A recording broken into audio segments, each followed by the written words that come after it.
నమస్తే, welcome to our channel. నేను పద్మిని. ప్రస్తుతంతో పాటు ప్రముఖ ఆధ్యాత్మికవేత్త, సూర్యోపాసకులు, sun spiritual society founder Vikramaditya గారు మనతో పాటు ఉన్నారు. మాట్లాడదాం. నమస్కారం సార్. సూర్యోస్మి తల్లి. సార్, గురువు యొక్క మార్పు జరిగింది. 12 ఏళ్లకు ఒక్కసారి మాత్రమే కర్కాటక రాశిలోకి వస్తారు. మనకి విదితమే ఇది. కర్కాటక రాశిలోకి వచ్చారు 2వ తారీఖున. అలాగే యమునా నది పుష్కరాలు కూడా వచ్చాయి.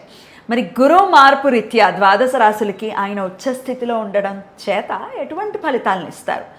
అన్ని వేళలా ఉచ్చస్థితిలో ఉండరు కదా, సో ఎటువంటి ఫలితాలు ఇస్తారు ఒకసారి మీ ద్వారా తెలుసుకోవాలనుకుంటున్నాను సార్.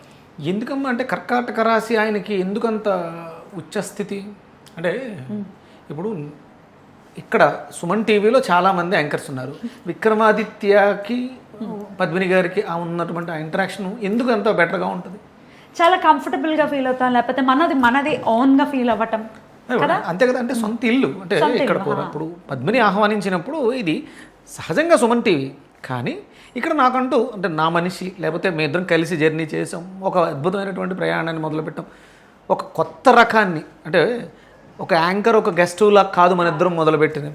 అంటే ఇప్పుడు ఎంతమంది మీరు ఎన్ని చూసుకోండి, ఈ 5-6 ఏళ్లలో ఈ టైప్ ఆఫ్ అంటే ఒక ఇంటరాక్షన్, ఒక సమస్యని కూలంకుశంగా పరిష్కరించడం, దాని గురించి విశ్లేషణ చేయటం. ఏదో డౌట్ అడిగేస్తే ఆన్సర్ చెప్తే జనాలకు అర్థమయ్యేది కాదు. మన ఇద్దరం మొదలుపెట్టాం.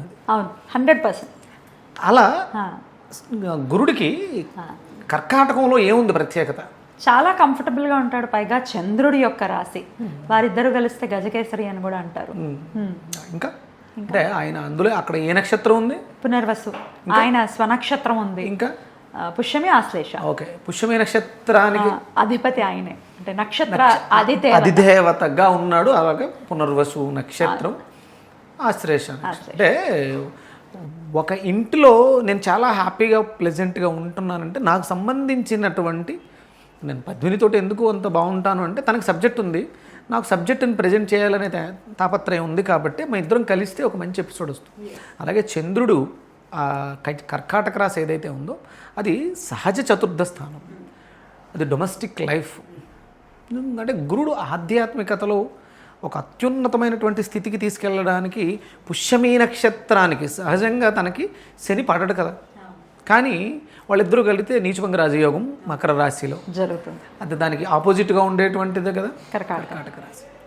అందుకని అక్కడ అద్భుతమైనటువంటి తనకున్నటువంటి శక్తులను ఎవాపరేట్ చేసి తద్వారా తన దృష్టి ఎక్కడెక్కడైతే పడుతుందో అక్కడ అంటే సహజ శుభుడు అంటారా? సహజ శుభుడు, పూర్ణ శుభుడు. ఇప్పుడు మీరు జ్యోతిష్ శాస్త్రాన్ని నేర్చుకోవడానికి ఎన్ని రోజులైనా స్టార్ట్ చేసి? మొన్న మధ్య సార్. అంటే గురుడు రాబోతూ మీకు ఏమి నేర్పిస్తున్నాడు? శాస్త్రాన్ని నేర్పిస్తున్నాడు. గురు పుష్యమి యోగం రోజు మొదలైంది. ఓ సూపర్. ఇంకా తిరగలేదు. ఇంకా అంటే నీకు వచ్చేటువంటి అజ్ఞానం ఇక మనం వర్ణించలేం. మీ అదృష్టం పద్మిని దొరకటం మీ అదృష్టం. ఆవిడ నువ్వు ఎక్కువ నవ్వేస్తున్నావు, లేకపోతే ఎక్కువ ఇంటరాక్ట్ అయిపోతున్నావు, వాళ్ళు మాట్లాడినవు అంటే తను మాట్లాడుతుంటేనే లోపల నుంచి ఏమైనా వస్తాయి. అది సహజంగా తనకున్నటువంటి తృష్ణ. శాస్త్రం ఏం చెప్పించేద్దాం అనుకుంటున్నాం. గురువు కదా, మరి మళ్ళీ ఇటువంటి కాంబినేషన్ ఎప్పుడు వస్తుంది అసలు? ఒకసారి ఒక్కసారి ఆలోచించు. ఎన్ని సంవత్సరాలు అంటే 12 సంవత్సరాలకు ఒకసారి పుష్కరాలు వస్తాయి. కానీ ఈ జ్యేష్ఠం అధిక జ్యేష్ఠం రాదుగా. రాదు. అలా ఈ కాంబినేషన్ మళ్ళీ కుదరాలంటే ఒక్కొక్కసారి వాళ్ళు పెడుతుంటారు 122 సంవత్సరాలకు ఒకసారి, 200 ఒకసారి. అలా చూసుకున్నా కూడా మనం చూడలేము. ఈ జన్మకి చూడలేకపోవచ్చు. కరెక్ట్. కానీ ఈ జన్మలో ఇప్పుడు చేసుకుంటే ఈ పుణ్యాన్ని పట్టుకెళ్ళిపోవచ్చు, ఎక్కడికి వెళ్ళినా పట్టుకెళ్ళిపోవచ్చు, అవకాశం. అందుకని ఏంటంటే సంవత్సరం పాటు ఆయన అతిచారంలో ఉన్నారు కదా, అటు ఇటు తిరుగుతూ కర్కాటకం నుంచి మళ్ళీ మిథునానికి వెళ్ళి ఫస్ట్ సింహం నుంచి మళ్ళీ కర్కాటకానికి. ఈ ఆటలో అద్భుతమైనటువంటి ఫలితాలు మారుద్దాం. బాగుంది, చాలా మార్పు వస్తుంది జనాల్లో. ఆధ్యాత్మిక చింతనకి ఇది అద్భుతమైనటువంటి సమయం. ఈ సంవత్సరం శ్రద్ధగా భక్తి శ్రద్ధలతో చేస్తే ఈ పుణ్యం ఏదైతే ఉందో మనకి జన్మజన్మలా కాసేస్తుంది. బ్యూటిఫుల్. మరి ఏం చెయ్యాలి? గురువుని ఎలా ప్రసన్నం చేసుకోవాలి ద్వాదశ రాశుల వాళ్ళు అనేది ఒక్కొక్క రాశికి సపరేట్గా మాట్లాడుకుందాం సార్. అలాగే మీరు వేదాన్ని నేర్చుకుంటూ ఉన్నారు కాబట్టి వేదమే అన్నిటికీ ప్రమాణం అని ఖచ్చితంగా అందరికీ తెలిసినటువంటి విషయం. వేదం ఇచ్చినటువంటి మంత్రాలు ఎవరెవరు ఏమేం చేసుకోవచ్చు, అలాగే ప్రతి పూజ కానీ అసలు ప్రతి నిత్యం కూడా మనకి సంకల్పం అనేది ఖచ్చితంగా ఉండాలి కదా. సంకల్పం లేకపోతే వృధా అమ్మ. సంకల్పం లేని జీవితం, గమ్యం లేని ప్రయాణం ఎలా అయితే వృధావో మనకు సంకల్పం ఉండాలి. రైట్. మరి సంకల్పం కూడా ఎలా చెప్పుకోవాలి? ఒక మంత్రం చేసేస్తున్నాం కాదు, దానికి సంకల్పం ముందు చాలా గట్టిగా మనస్ఫూర్తిగా గనక కోరుకుంటే ఖచ్చితంగా జరుగుతుంది. ఈ సంకల్పం ఎవరికి తెలియడం కోసం అమ్మా? ముందు మనకు తెలియాలి, ఎవరికో లోపల తెలియడం కోసం. అంటే నువ్వు సంకల్పం చెప్పకపోతే భగవంతుడికి తెలియదా? భగవంతుడికి అంతా తెలుసు, సర్వాంతర్యామి. కానీ అది నీ లోపల నాటుకుపోవాలి. చేసేది నేను, ఫలితం కావాల్సింది నాకు. అది శివుడికి చెప్తున్నావు అంటే నీలో ఆత్మకారకుడికి నువ్వు తింగరేసాలు వేయకు. ఇది నీ సంకల్పం, ఇది నీ టార్గెట్, దాని మీద దృష్టి పెట్టు. అంటే ఇప్పుడు మనం ఉన్న ప్రాంతం, పరాభవనామ సంవత్సరం, ఉత్తరాయణం, ఇలా ఇవన్నీ ఎందుకు చెప్తాము అంటే లోపల ఉన్నటువంటి మనకి లోపలికి మనం ప్రయాణం చేయడం కోసం, మనకే వినాలి, మనమే వినాలి, మన దృష్టి దాని మీద కేంద్రీకృతం అవ్వడం కోసం ప్రతిరోజు ఎవరైతే ఆ సంకల్పాన్ని చెప్పుకుంటారో అద్భుతాలు చూస్తారు. రైట్. ఎలా చెప్పుకోవాలి అనేది కూడా వీడియోలో ఏ రాశి వాళ్ళు ఎలాగ ఏ మంత్రం చదువుకోవాలి, ఎలా సంకల్పం చెప్పుకొని చదువుకోవాలి అనేది వివరంగా మనం అందిద్దాం సార్. మరి మొదలు పెడదామా? తప్పకుండా తల్లి. రైట్. మరి మకర రాశి, ఈ మకర రాశి వారికి సప్తమ స్థానంలో గురు సంచారం, తద్వారా గురువు ఇచ్చేటటువంటి ఫలితం ఏంటి సార్? సహజంగా మనకి మకర రాశి యొక్క ఒరిజినల్ కారకత్వం ఏంటి? శనాధిపతి. శనాధిపతి కర్మస్థానం, కర్మనిష్ట, సహనం, బాధ్యత, దీర్ఘకాలిక లక్ష్య సాధన. అంటే ప్రతి మనిషి కూడా ఏదో ఒక కర్మకి బాధ్యుడై ఉండాలి, బద్ధుడై ఉంటాడు. బాధ్యతతో నిబద్ధత కలిగి ఎవరైతే సాధన చేస్తారో వాళ్ళకి శని అద్భుతమైనటువంటి ఫలితాలు ఇచ్చేస్తారు. ఇప్పుడు సహజంగా శని ఎక్కడ ఉన్నాడు? శని మీనంలో ఉన్నాడు, గురువు ఇంట్లో ఉన్నాడు. ఈయన ఎక్కడికి వచ్చాడు? కర్కాటక సప్తమానికి వచ్చి ఎదురుగా మకరాన్ని చూస్తారు. అదృష్టం ఉందని కదా. దానివల్ల ఏమవుతుంది? సహజంగానే అంటే శని అంటే వీళ్ళిద్దరూ కూడా లీడర్స్. వాళ్ళిద్దరికీ లీడర్షిప్కి గురువర్గము శని వర్గము అని రెండు వర్గాలుగా వివరించినప్పుడు వీళ్ళిద్దరూ మకరంలో కలిస్తే అంటే నీచభంగ రాజయోగం ఏర్పడుతుంది. నీచం అయింది గురుడికి, అది నీచం ఉన్న రాజయోగాన్ని ఇస్తారు. అంటే వీళ్ళిద్దరూ కర్మ కారకుడు జ్ఞానంతో కర్మ చేస్తే నువ్వు అద్భుతమైనటువంటి నువ్వు ఎంత నీచంగా జన్మ తీసుకున్నా నువ్వు ఇది జ్ఞానాన్ని, ధర్మజ్ఞానాన్ని, వేద జ్ఞానాన్ని, కర్మ జ్ఞానాన్ని అనుభవిస్తావో, ఆచరణలో పెడతావో నిన్ను కీర్తి శిఖరాలు. ఎవరున్నారు అలాగా నీచభంగ రాజయోగం పొందిన వాళ్ళు? ఎవరున్నారు? కాళిదాసు. కాళీమాత నాలుగు మీద బీజాక్షరాలు రాస్తే అంటే ఆయన సహజంగా ఏంటి మనం ఇలా అంటే నీచభంగ రాజయోగం అంటే అంతే, అంతలా రాజయోగాన్ని ఇచ్చేస్తుంది.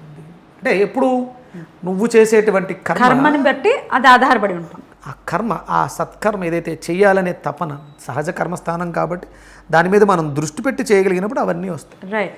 శని చాలా జాగ్రత్త. నేను చాలామంది చెప్తా, శని అంతర్దశ జరుగుతున్నా, ఏలినాటి శని జరుగుతున్నాం, శని మహర్దశ జరుగుతున్నాం, చాలా జాగ్రత్తగా లేకపోతే మీరు చేస్తున్నది తప్పు అయితే చుక్కలు చూపించేస్తారు.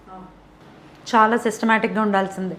అందుకని ఆ ఇబ్బందులు ఏమన్నా ఉన్నా ఇక్కడ మనం గురువు యొక్క అనుగ్రహాన్ని పొందితే మీ జీవితాలు అద్భుతం. అంటే నాకు మకర రాశికి సంబంధించి ఉత్తరాషాఢ నక్షత్రం సంబంధించి తెలిసిన వాళ్ళని నేను అంటే మనం మాట్లాడుకునేటప్పుడు ఆ అనలైజేషన్ అంటే వీళ్ళు ఈ జీవితంలో ఇది చూశారు, ఇది చూస్తారు, ఇలా మనం చూస్తూ ఉంటాం. దానికి తగ్గట్టుగా మన జీవనాన్ని మార్చుకుంటూ కొట్టిపడేయటం కాదు, ఇది మనకి మళ్ళీ ఏ జన్మకి వస్తుందో ఈ అవకాశం. కాబట్టి ఇది జన్మ జన్మలకి క్యారీ ఫార్వర్డ్ చేసుకునేటువంటి అద్భుతమైనటువంటి యోగం. నాకు నిన్న ఎందుకు సంకల్పం పుట్టిందో నిన్న నేను చేసుకున్నాను. అంటే నేను వేదం నేర్చుకున్నాను కాబట్టి నాకు నేనుగా నా కర్కాటకంలోకి వచ్చిన వెంటనే శుభగడియలు చూసుకుని హోమం చేసుకున్నాను నా స్వగృహంలో. అంటే మామూలుగా మేము హైదరాబాద్లో ఉంటాం, అద్దిల్లు, అమ్మ నాన్న ఉండరు. అమ్మా నాన్నలతో ఉండి సొంత ఇంట్లో నేను ఆ యజ్ఞం చేసుకోగలిగాను.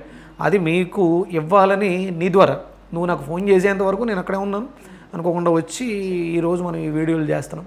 రెండవ రోజు గురుడు కర్కాటకంలో ప్రవేశించినటువంటి రెండవ రోజులు మీరు ఎడిటైజ్ చేసి ఇవ్వడానికి టైం పట్టినా దయచేసి 2-3 రోజులు వృధా అయిపోయినా ఇది మళ్ళీ మనకు దొరకని అవకాశం. 365 రోజుల్లో 3 రోజులు పోయినాయి, 4 రోజులు పోయినాయి, 10 రోజులు పోయినాయి, మిగతా వాటిని ఉపయోగించుకుందాం. ఒక దివ్యమైనటువంటి సంకల్పం తీసుకోండి. ఈ సంవత్సరం విరుద్ధ స్వభావ ఆహారాలు అంటే మాంసాహారాలు అవి తీసుకోకుండా సాత్వికంగా ఉంటూ సత్వతమో అంటే వండినవి తింటూ, అవి మళ్ళీ ఇవి కాదు, విరుద్ధ స్వభావం కాదు, మాంసాహారం కాకుండా, గుడ్లు కాకుండా, చేపలు కాకుండా, ఇలాంటివి ఏమీ తినకుండా సాత్విక ఆహారం, ఫలితం కోసం ఫలాహారం తినండి, పళ్ళు బాగా తినండి, సీజనల్గా వచ్చే ఫ్రూట్స్ అన్నీ తినండి, మధ్యాహ్నం శుభ్రంగా భోజనం చేయండి, సాయంత్రం వేడిగా ఉండేటువంటి జావ ఏదైనా ఒక రాగి జావ, సామెలు, అరికెలు ఇవి చాలా ఉన్నాయి. అందులో నేను చూసినట్లు సామెలు ద మోస్ట్ పవర్ఫుల్, బాగా పనిచేస్తాయి. ఎనర్జెటిక్గా ఉంటాం. అంటే ఆకలి వేయకూడదు సార్. దైవిక దృష్టి కూడా ఉందమ్మా. మంత్రంలో సామెలకి సంబంధించిన మంత్రం ఉంది, ఎవరికి సంబంధించిన మంత్రం నేను షాక్ అయ్యాను. నేను అట్లా ప్రయోగం చేశా, సామెలతో ప్రయోగం చేశా, అద్భుతాలు అనమాట. అంటే అతీతమైన శక్తులు ఊరికే ప్రాక్టీస్ చేస్తే మంత్రం చదివితే రావు, మనం తీసుకునే ఆహారంలో కూడా శక్తి ఉంటుంది. ప్రయోగం అంటే జస్ట్ ఎక్స్పెరిమెంట్ చేశారు, ప్రయోగం అంటే వేరే అనుకున్నారు. అది కాదు, అంటే ఆ మంత్రం యొక్క ఉచ్ఛిష్టత ఏంటి, లోపల దేవత ఎవరు, ఏమిస్తుంది అనేది నేను సామెల్లో ఉంది. కొన్ని మంత్రాల్లో ఆ సామ అనే మంత్రం వస్తుంది, ఎవలకు మంత్రం ఉంది, యవయాం, అద్భుతమైనటువంటి మంత్రాలు, అర్థాలు, గూఢార్థాలు మనం సాధన చేయాలి. మకర రాశి వాళ్ళు ఈ సంవత్సరం సంకల్పం చేసుకోండి, మీ జీవితంలో అద్భుతం, పూర్వపుణ్యాన్ని మనం పట్టుకెళ్ళిపోదాం, జన్మజన్మలు పట్టుకెళ్దాం. మరి ఎట్లా ఏ మంత్రం చదవమంటారు సార్? బృహస్పతి అది యదర్యో అర్హాద్ ద్యుమద్ధి భాతి కృతమజ్జునేషు యద్దీదయచ్చవస మృత ప్రజాత తదాస్ము ద్రవిణం దేహి చిత్రం. ఇది ఋగ్వేదం 4:51. ఒకటే మంత్రం సార్? మొదటి మంత్రం. ఇంకొక మంత్రం ఏంటంటే బృహస్పతిర్న పరిపాతు పశ్చాత్ ఉతోత్తరస్మద ధరాధగయో పురస్తాదుత మధ్యతో నః సకాసకిభ్యో వరివ కృణోతు. ఇది రెండో మంత్రం. ఓకే, ఇది ఎన్నిసార్లు చేయమంటారు? 27, 16, 27. ఓపిక ఉంది 54. మొదటి మంత్రాన్ని ఎక్కువ చేసుకుని రెండో మంత్రాన్ని తక్కువన చేసుకోవచ్చు. దాంతోపాటు ఓం గ్రాం గ్రీం గ్రోం ఐం సహ బృహస్పతే నమః ఈ మంత్రాన్ని, అలాగే శని రాశ్యాధిపతి శని కదా, ఓం ప్రాం ప్రీం ప్రౌం సహ శనిశ్చరాయ నమః, ఈ రెండు మంత్రాన్ని కూడా మనం యథాశక్తి 1000 చేసుకోవచ్చు. ఉదయం బృహస్పతి మంత్రాన్ని చేసుకుని సాయంత్రం శని మంత్రాన్ని చేసుకుంటే అద్భుతంగా ఉంటుంది. సంకల్పం ఎలా చెప్పుకోవాలి సార్?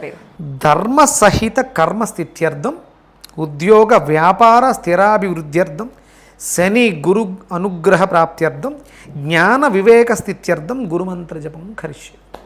ఈ మంత్రాన్ని ఈ సంకల్పాన్ని చెప్పుకుని ఆ తర్వాత మంత్రాన్ని చదవాలి. అద్భుతం సార్. మకర రాశి వారికి సప్తమ స్థానంలో గురు సంచారం చేత చాలా చక్కటి ఫలితాలు ఉండాలి వీరికి అని మనస్ఫూర్తిగా కోరుకుంటూ చాలా చక్కగా తెలియజేశారు. కృతజ్ఞతలు సార్. ఇక నెక్స్ట్ వీడియోలో కుంభరాశి గురించి తెలుసుకుందాం. Thank you sir. నమస్తే. సూర్యోస్మి తల్లి. జై శ్రీరామ్. జై శ్రీరామ్.